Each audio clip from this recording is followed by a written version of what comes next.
Questions? Go ahead. Sorry, Andrew.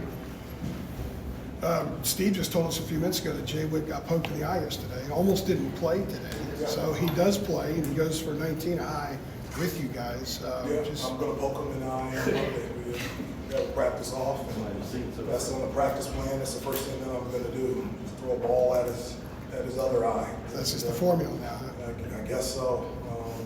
He got poked in the eye pretty significantly, and there was some doubt that he was going to play. And we came in and shoot around this morning, wanted to see. He put on glasses, didn't like the glasses, but he felt like the swelling, his vision was good, and there was just no hesitation. He wanted to be out there. Obviously, he made, from an offensive standpoint, he hit threes, he finished around the basket, rebounded the basketball. That was huge, but I think the biggest impact for him is the size that we had at the 4, where we didn't have to double team the 4 either. Because Syracuse, they can throw the ball in the post to a number of guys, and so without him, they were going to establish Davis down on the post, and Jay Witt is our biggest 4, and his ability on the defensive end to be able to guard one-on-one was huge. Hubert, what was different about his energy today in previous games? I know he started last game, but this is the most he had been, playing, for a while. Just what was different about the energy that he had and the productivity that he had? Yeah, you just said it. I thought he brought great positive energy on both ends of the floor, just impactful plays. He has tremendous size and athleticism, and I thought he consistently made winning plays tonight on both ends of the floor. It's interesting sometimes when you have an injury, it kind of takes you away. It takes you away from focusing on things that you normally would focus on because you have an injury, and it kind of gets you to focus on the right things. And in the 2 years that he's been here, that was the best game that Jay Witt has ever played, and we needed all of it tonight. You guys were up 11 early in the second half. They tied it up. You're up 10 inside 4 minutes. They get it to 2. How happy were you with the way you guys kind of saw out the game after Syracuse kept coming back at you? Yeah, I wasn't happy with them coming back, because that's something that we've struggled with all season is getting a lead, whether it's in the first or second half, and then letting a team come back, whether it's turnovers, offensive rebounds. Tonight it was a combination of both, plus putting them on the free throw line. And so, but I was really happy with the response of our group, being on the road, them coming, cutting into 2 1 possession game and being able to execute and get stops and extend the lead was big time from our group. I was really proud of them. Yeah, Hubert, they've struggled to guard this year. When your game plan for them, what kinds of areas did you see they wanted to try to exploit today? Exploit against us? No, against Syracuse. What part of their defense were you hoping to exploit today? No, they're very long. They're very athletic. It's difficult to get to the rim. We wanted to put them in a number of ball screens because we felt for our group that's our strength, especially in the half court, being able to create shots. We wanted to get out in transition, which was good, and for us. When we're able to get to the free throw line, get out in transition, and then we hit 13 threes, that helps. That's an area that we've struggled with pretty much all season, especially in conference, and to get 13 threes on the road here tonight, again, we needed all of it. What did you think that, obviously you got Ian scoring again today like he's capable of doing, but what did you think allowed you all to get the shots for him there? I was trying to look back. 15 shots are the most he's taken in quite a while. What did you think allowed you to get him in those scoring positions? Well, I think we were able to get out in transition. I think our half-court sets allowed us to get downhill and draw 2 defenders, and allowed us to, be able to find Ian and other people out there on the perimeter.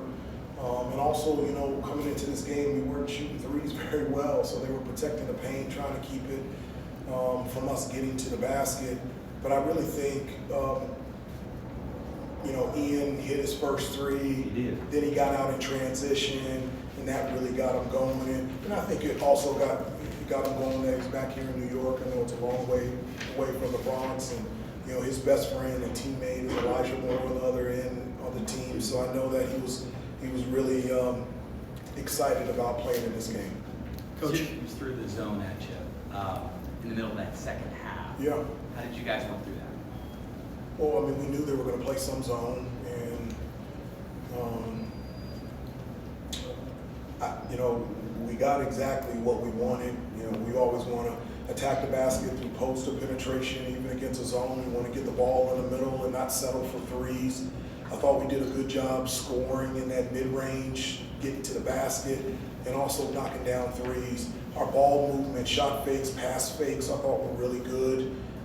In the second half, at the beginning of the second half, that's where we were very stagnant and struggled against that zone, and then we started to find some rhythm and find some good shots in there, and that gave us confidence to be able to execute against their zone. Two more questions. How happy were you with the outcome of this game, considering everything that happened here in this building last year? Yeah, I mean, that was a long time ago. I was just happy for the guys. They were, happy in the locker room, throwing water on each other and seeing them have smiles on their faces. One of the things that I told them is that, this is our team, and that, for us to be successful, we have to live in the trenches. We've got to do all the little things consistently well. I told them that it doesn't guarantee that you'll win and things will work out, but absent of being and living in the trenches, you're guaranteeing yourself for it to not work out. And so for it to work out today was validation for them that those little things do matter. And my hope is that we'll continue to build confidence in this young group and we continue to get better. Mike, then Andrew. Hubert, J.J. Starling's their leading scorer. Looks like though you made things difficult for him today. Defensively, what were you trying to do on that level? No, I mean, well, one thing that helped is, our ability to attack the basket got him in foul trouble in the first half. He really only was available for one half. And so I thought that was huge for us. I mean, I think it was within the first time out, he already had 2 fouls. And so that I don't know how you stop him getting to the basket. He's big, he's quick, he's athletic, he can score with contact, he can draw fouls, he can get to the free throw line. They also, in the ACC, I think they're 17th in terms of free throw shooting percentage, and they shot 20 of 22. And so he's one of the better players, not only in our conference, but in the country. And you can't stop him. You're just hoping that you can defend him without fouling and not put him on the free throw line. Last one, Andrew.